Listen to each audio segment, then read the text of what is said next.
Peace. That's a deep one. That's a deep call there. There's so much to unpack, so much to unravel.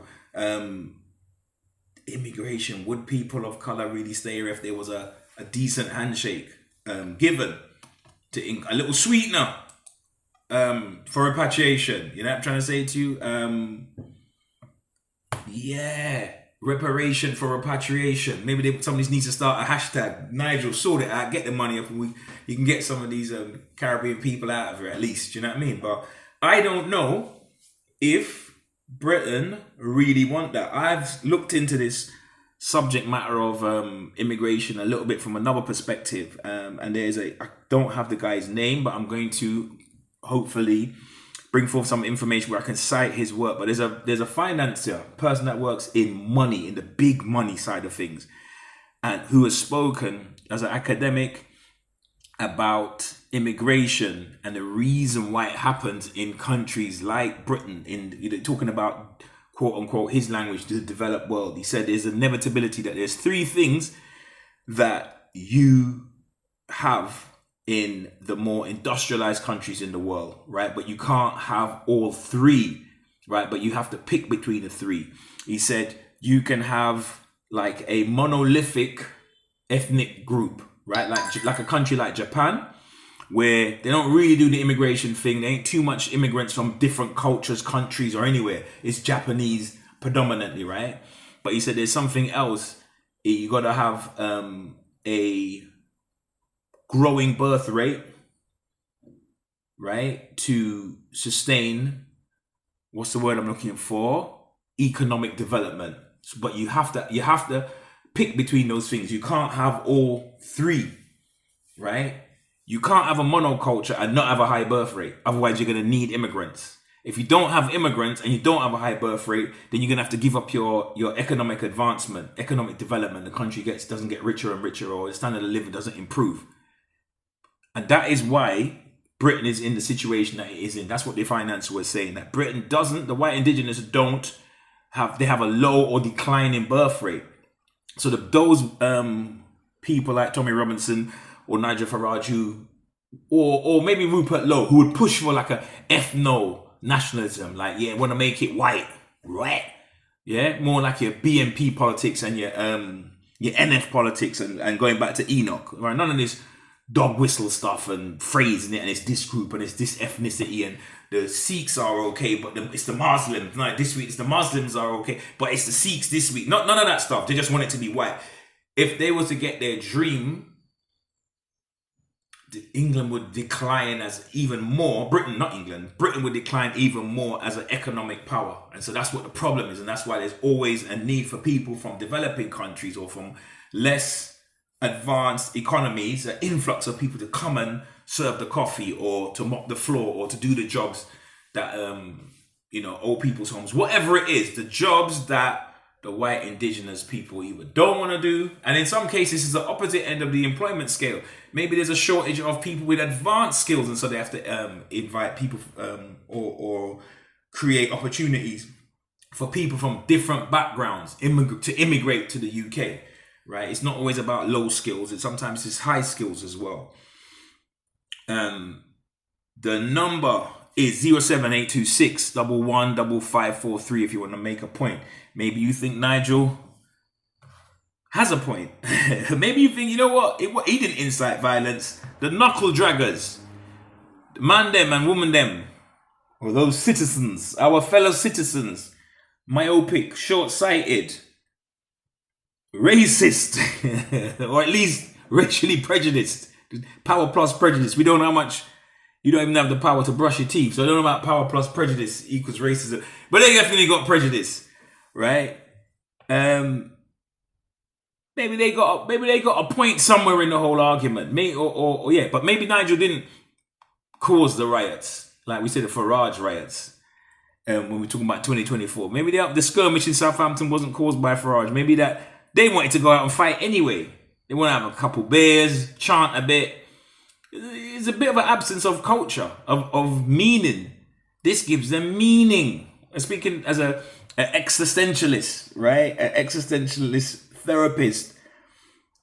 Life is about creating meaning. That's one of the key things of the human journey as having meaning. And when people don't have meaning, it makes them anxious. They struggle, right? And so there's a vacuum of what it means to be British. And so anytime they can act out against people who they see as non-British or from non-British backgrounds, right? It creates meaning for them. So now they want to, there's those that want to take the knee and turn this into some sort of white lives matter and comparable to George Floyd. He's not even a strand of originality. There's not even a real sincere vibe. It's just mimicry. It's sad. But that might be the case. That is where we are right now. Unfortunately, live link number 07826115543. And what does this mean in terms of race relations? I've seen many. We only had that march the other day, a few weeks ago. Unite the Kingdom, raise the flag, all of the above. They're interchangeable, right? But like the Tommy and the knuckle draggers were out. But I saw a lot of turbans, a lot of Sikhs. Tommy Singh, right? There's a lot of support for reform amongst some of the Sikh brethren. Will this case change that or change how they are seen? Or maybe they have to reevaluate and say, you know what? Maybe it's time to explore my options or see things from a different perspective. I did hear an interesting radio interview where there's a Sikh association, but I can't quote the name of it, so I will not even try. But one gentleman said most of the times he accounted for those Sikhs that you see on the far right march. He said essentially they're Islamophobes, and so it's a case of my enemy's enemy is my enemy. They don't really get along with Muslims, Pakistani Muslims. It's a little beef. It's a little infighting of Southeast Asian little, two ethnic brothers, but they got like little beef, right? And so because the far right is sticking it on the Muslims, it's like, I'll back you, Tommy, but they're not really part of no raise the flag or not. They said it's nothing more than that. Does that dynamic change now? Because Nigel came out. Nasty Nigel came out and more or less threw them under the bus. You know what I'm saying? And the insanity of it all is there's news items with Tommy Robinson coming out saying, I predicted this would happen, that Pakistani groups of Muslim gangs would be attacking white boys. Like, he came out and said that this week in response to that killing of murdered by a Sikh. Like, is that cognitive dissonance? Is it like his Zionist script is pre-written already? So he's got no connection to his normal rhetoric, but he still came out and said it. It's like, it's crazy. The number is 07826115543. Propaganda, the art of propaganda. And as we're talking about news and updating, a Saudi student was murdered in Cambridge, stabbed in the neck by a young man high on cocaine. Didn't receive much, didn't seem to be newsworthy for Nigel. Not sure why not. The young Saudi student, may his soul rest in peace, was a university. Yeah, it was a university student. So, yeah, he don't get no news coverage. But yeah, let's listen to Nasty Nigel a little bit more, if we must. Pure, cold rage. This is wrong. All the values and standards of living in a free country where everybody is judged equally before the law have been trashed and thrown away. Paired. The first is that the police complaints operation, the IOPC, needs to get to the bottom of this and produce a report very, very quickly. Secondly, even through the sentencing, the sentence given was actually lower than the recommended minimum for a sustained, aggressive, murderous assault. And I'll be writing today to the Attorney General, asking him to review the sentence. But the most important thing that needs to change, that has to change, if our society is not to be ripped apart, where communities start to distrust each other. I'll be honest with you, Nigel, if nobody ain't told you, there's a lot of that already. It's on its way. It could go either way. It could go either way. You witnessed last weekend, for example, putting it all in context, right? In North London, people of every background you could think of, right, united around a cause, a celebration for the Gunners winning the Premiership and it coming back to London after, back to Highbury after so many years. And there was people of every background. If you're on social media, you would have seen videos from left, right, centre, even people who you think didn't even like football, but just a sense of celebration, of coming together, of joy. Human beings have that capacity to live side by side, live together, get on around a particular thing, right? That happens, right? It happens all the time in this country, all over the country, all over the place. But likewise, there are pockets of hostility. And yeah, there's some people that have really checked out. Definitely those people that turned up to Southampton to protest and attack the police and to be violent, they don't strike me as people who welcome people of color, and they don't strike me as people who want to integrate with people of color. I could be wrong. I could be the wrong person. I might be looking into it from the wrong angle, and they're saying you're welcome, you're a brother in humanity or sister in humanity. Come along, feel welcome. I'll invite you over. What are you doing? Let's watch the match together, or let's, you know, go and kick it, go and kick it. They could be waiting to say that. Or maybe they're saying, or maybe they're telling you something else. When they, or is it just the ones that were there on that protest in Southampton who were throwing up the Hitler salute, the Nazi salute? I mean, they might see it a bit. They might see it slightly different, Nigel. They might see integration as slightly different. And deeply distrust the police and all the other institutions of this country. Is we need a change in culture. Enough of anti-white prejudice. A promotion of the idea that white lives matter just as much as black lives. An end to DEI and positive discrimination, but a country that treats everybody equally and fairly before the law. This is serious. This is urgent. I fear for where our society will be in a... He don't fear. He don't fear. He's doing that. This is his Enoch Powell moment. This is his Rivers of Blood speech. This is his finest hour, actually, I'd say politically.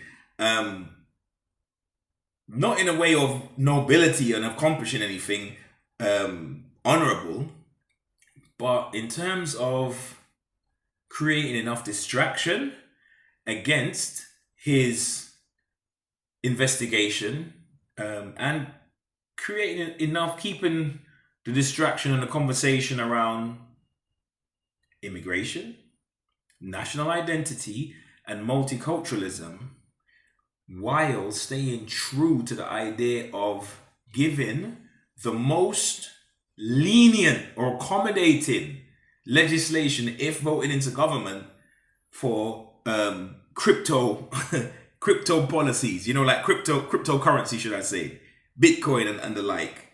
Yeah, that's where and the idea of privatizing or semi-privatizing or the giving out of tokens and things of this nature for the NHS. What do they use a phrase? Watch the ride. This guy's slick, I'm telling you. I fear for where our society will be in a few short years if we don't grip this and do it very, very quickly. I want to send my sincerest condolences, the country's sincerest condolences to Henry's family. I hope this is the last time a British police force operates in this way. But the fish rots from the head down.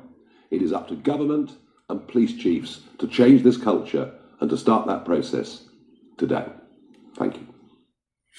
Absolute scumbag, you know what I mean? But he does it well. He does do it well. He's got the gift of the gab and he uses it well. Destructively nonetheless, but he uses it in a way that he's been hired. He's a hired hand for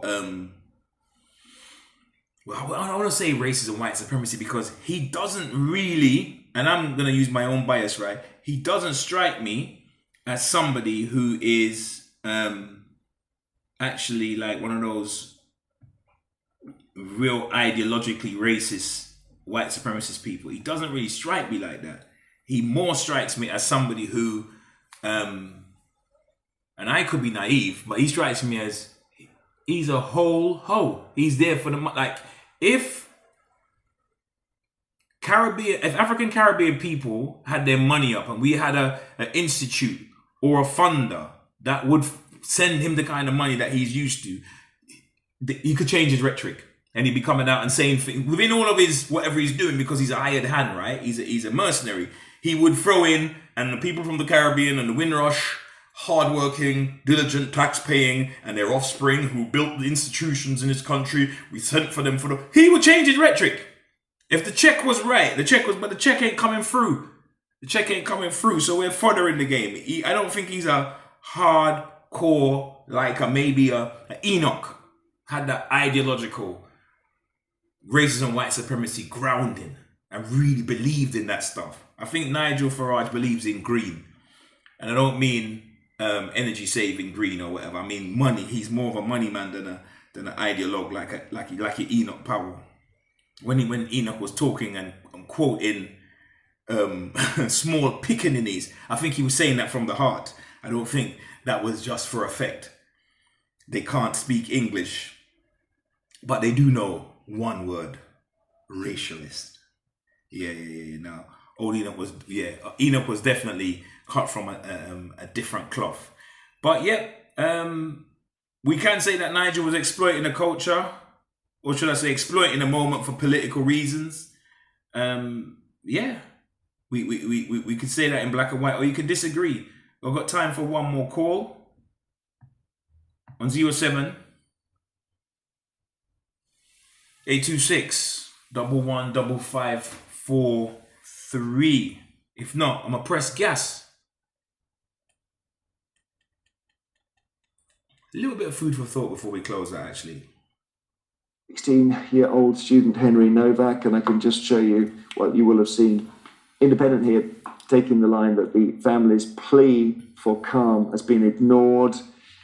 Then the son, again, with this awful image of him being handcuffed as he died, because the police couldn't be bothered to check his version of events. Dying Henry cuffed as killer lies he's racist. Cop quits as row rages over two-tier policing. The Mirror, why didn't they listen? Same again and again. Everyone with the same story here and the same take on it, really. And the Daily Mail with the Kemi Badenoch quote saying, this needs to be a Stephen Lawrence moment. Now, of course, that was when the Met were found to be racist in the murder of a young black man in the 90s. Last night, protesters gathered in the area of Southampton where Henry Novak was murdered to protest. Things... R.I.P. Henry Novak. Let me say this, though. Let me just say this about this case. Because the evidence is out there. And it's very difficult to compare these things to the George Floyd moment or the Stephen Lawrence moment. Right?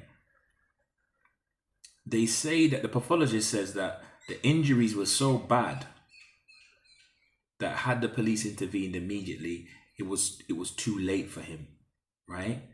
And I believe based on the video, it was 3 minutes before, I think, from the officer who said, let me cuff you and can you get up and all these different things, and Henry saying that he was stabbed, that I think it was about 3 minutes in before one officer said, I think we better check him. So her training kicked in regardless. Although one guy didn't believe him, I think he probably thought he probably had a couple bevies, he's probably a little bit tipsy, and his prejudice might be just based on how many times has he heard something like that where somebody was drunk but they made some sort of claim that, they didn't believe, and he was prejudiced or biased, but not from some sort of DEI training or nothing like that. He just thought the kid was tipsy, right? But his co-worker professionalism still kicked in and still said, I think we better check him. Like a sign of, even if I ain't sure, the protocol is to check him. And then they discovered that he had been, right? And then tried to help him. But the way that the story's being framed, now it's a total indignity for him as a victim to be handcuffed. But they're not giving no context as if to say it wasn't the Sikh's brother, the assailant's brother, that called and set the story up and misled the police. Like they're acting like that wasn't the case. They just walked in there and saw brown people, white kid, and said, let's cuff the white guy. So disingenuous, man. And violent chairs, cans and flares were thrown at officers in riot gear. The far-right activist Tommy Robinson was there and addressed the crowd. The Home Secretary Shabana Mahmood described these scenes as totally unacceptable. Marvin, what do you think of this? I think this is absolutely outrageous, and I've really struggled to feel and relate to the apparent surface concerns of these individuals who have gone down to Southampton to ignite this level of rage and throwing bins at police officers and also attacking each other. I've seen so many videos of them throwing things at each other in their rage, and I just think they would say by way of reply, this is just another version of Black Lives Matter, but the colours different. As a black person, that is an incredibly offensive thing to even present to me as a form of rebuttal to something that has not even attempted to go down racial lines. This is not a race-led crime in the same way that the things that we were fighting for in Black Lives Matter in 2020 was. And actually what happened in 2020 was a culmination of incidents that were spearheaded and ended with George Floyd's murder.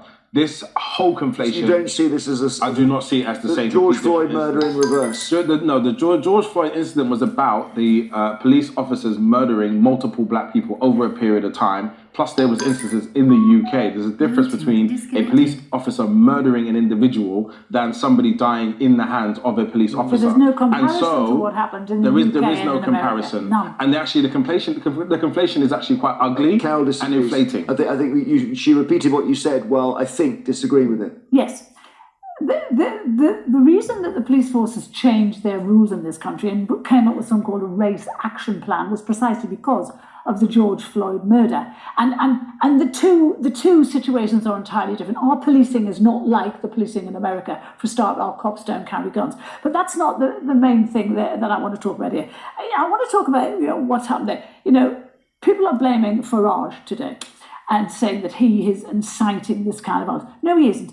Let me just say something. I'm looking at the papers. Let me turn this scumbag off. I can't even take her voice no more, actually. No, we're not doing that. We're not doing that. That woman's irritating. Journalists, Journalists, allegedly. I got a mention in the chat. Look at the double standards. What about Stephen Lawrence? It took nearly 20 years for 2 thugs to be brought to justice. There's 4 of them involved in his murder, though, but 2 have served justice, right? 20 years. Right, visa compared to 6 months. Where was the public uproar for this student Stephen Lawrence? Yeah. Or the outrage for the alleged 3 black women as well. Where's the outrage for that? 2-tier police, 2-tier culture. Wow. Another comment, Normsky says, how they treat different people when crime is committed. Difference on how police treats non-white people. Yeah, we got history of things like the New Cross fire. Come on, are we playing games? Even how the media frame things, right? So a man with mental health problems goes on the loose a few weeks ago, month plus ago. Stabs a Muslim. Later on stabs 2 Jewish people on the other side of town, and it's framed as a anti-Semitic attack. So they just erased a victim of crime that was... So it's 3 attempted murders, but because one man's ethnicity doesn't fit the narrative, he's just erased from the story. Yeah. Another text reads, he wants a race riot, right? He's trying to create division. Yeah, I think that means nasty Nigel. It's the elite's way out. A lot of them are just waking up to the deception. Boris Trump are liars. Boris and Trump are liars. Yeah, there's a lot going on. There's a lot going on, and there's conspiracies of the cabal, right? Yeah, there's a lot. There is a lot going on. There's a lot going on. This is crazy. The time has gone so fast. But I appreciate you all for staying with me for the duration. You know, inflammatory, politically motivated rhetoric around sensitive issues was condemned by the police, condemned by the politicians. You know, Mr. Novak said it wasn't about race. The judge said it wasn't about race. The police and the Prime Minister said it wasn't about race. But Nigel said he wants to see pure cold rage. And Nigel said two-tier policing. Till next week, remember to stay safe. Peace.